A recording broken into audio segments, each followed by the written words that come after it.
Hi world, Launching here with a video about my Star Wars Rebellion board game, and it's Laserox wooden organizer insert and all the modifications I've made to it and the base game. And so let's get started. This is an overview image to show you how I've situated the components around the 6-player table. Let's probably start off here with the Rebellion, as they're my favorite faction. So let's check out their main box and have a look what we have inside. So firstly, I actually use this top box, which is empty for the original board games and specialized folding versions I've made from them. I no longer use them as I have new boards, as you've probably noticed. More about that in a moment. I then use this tray. I've put some leather on it as obviously a dice tray, which works amazing. Next on, we move on to the components. So we have the Moncal cruisers, both the home one and the Liberty one I've made. Then the Nebulon B Rebel blockade runner, the transport U-wing, B-wing, A-wing, X-wing, and Y-wing. These are painted. Well, I wouldn't call them painted, but more like shaded. Here's the ground forces. Nothing fancy here. Maybe I'll have an expansion for those two. So there's plenty of space. So let's put these together back. So one thing a friend of mine to sort of discard is when you have destroyed units, you can just put them here on top. You don't have to put them back in the box. But I really like how, for example, you can slide off the Death Star right on the board from this position. And yeah, wow, look at that. What is this? We'll talk about it in a moment. So moving on to the Rebels main section, I've left this space intentionally blank for missions. And of course, we have the missions and objectives on this side. Then we come on to all my custom unit boards. I have the labels appropriately for the cards on this side. And of course, on this side for the space and ground tactic cards. Now, actually, I don't use them all, but if you want, you can split them up. And for example, use the smaller ones when you don't have a leader in the battle, and you can use the larger ones for when you do. That's one variant of the gameplay. But if you use this custom unit board, you actually don't even need to have tactic cards in the battle at all. The units have the tactic cards built into them. Right, maybe I should make a video on this, but you can find a link on Board Game Geek to download it and print it yourself and give it a try. Okay, so moving on to this box for the missions. So we have the main missions here. Pull up from this side, discard on this side. I've made this custom insert as I needed. For the discard missions, use space cards, use ground tactic cards. Now moving on to the tray for the leaders. As when you take out the first initial 4 leaders, you're left with some space. I actually store the action cards here, pulling out the new recruit cards from here, and I discard them here where the action cards are. Now when you have the action cards, I actually use this lid to sort of prop them up a little bit, and they are really easy to view and hidden, of course, from the other side of the table. Moving on to this here, which is the most amazing, helpful tutorial, which you can find on Board Game Geek. I use it all the time, so I have it here handy.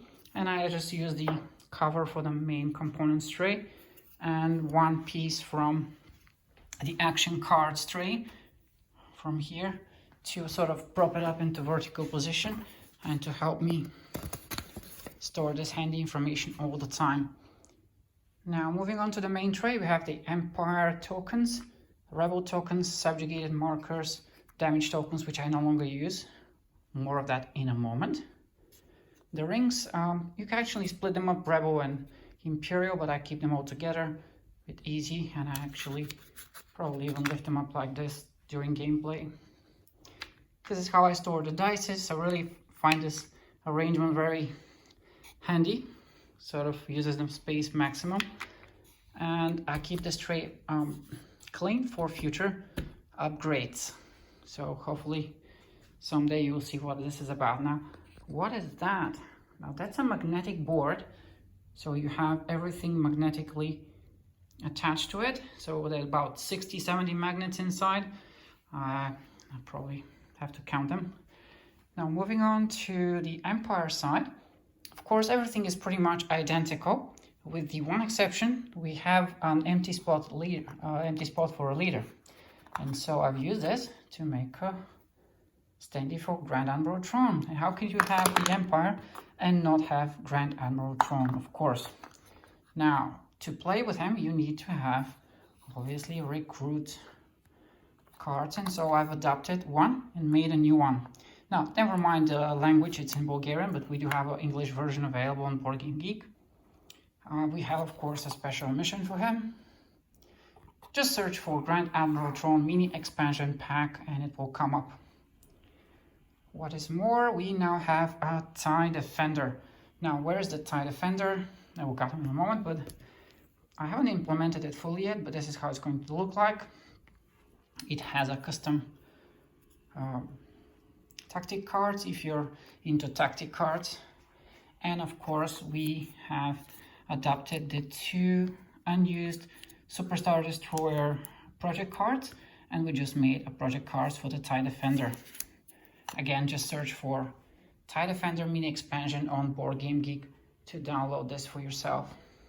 This is the 2-player version of the same board, but for the Empire.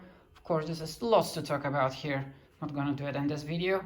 Moving on to the Empire side, of course, mission cards, and here we have the probe deck. So everything is really well organized and has its place on the table.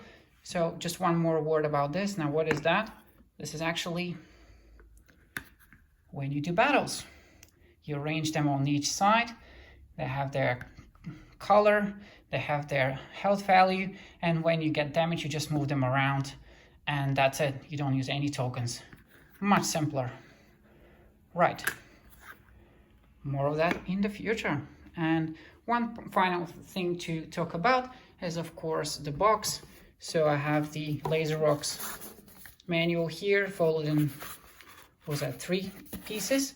Then we have some original components. Of course, all the rows go here nice and tidy. And so everything that you've seen on this table fits inside a box, with the exception for these boards, which I just haven't adapted them to a folding version, but it will fit precisely the same way these fit in here. Actually, I do have a version of these boards coming up, so they actually fit on top of here. So yeah, that's actually another cool project. And we also have a special dice tower, which will, of course, fit in here in the place of these boards. So more of that in the future, but I hope you like this video, and if you have any comments or questions, don't hesitate to post them below. I'll be happy to answer. Okay, who's still watching this and hasn't liked it? Right, well, I got some tools here. This is what I call battle damage bar, right? Why? Because it's a bar, looks like a bar, right? It's about battles and it's about damage. And instead of people sitting around, you have ships and units, huh? Interesting. Look at that. Do you want one?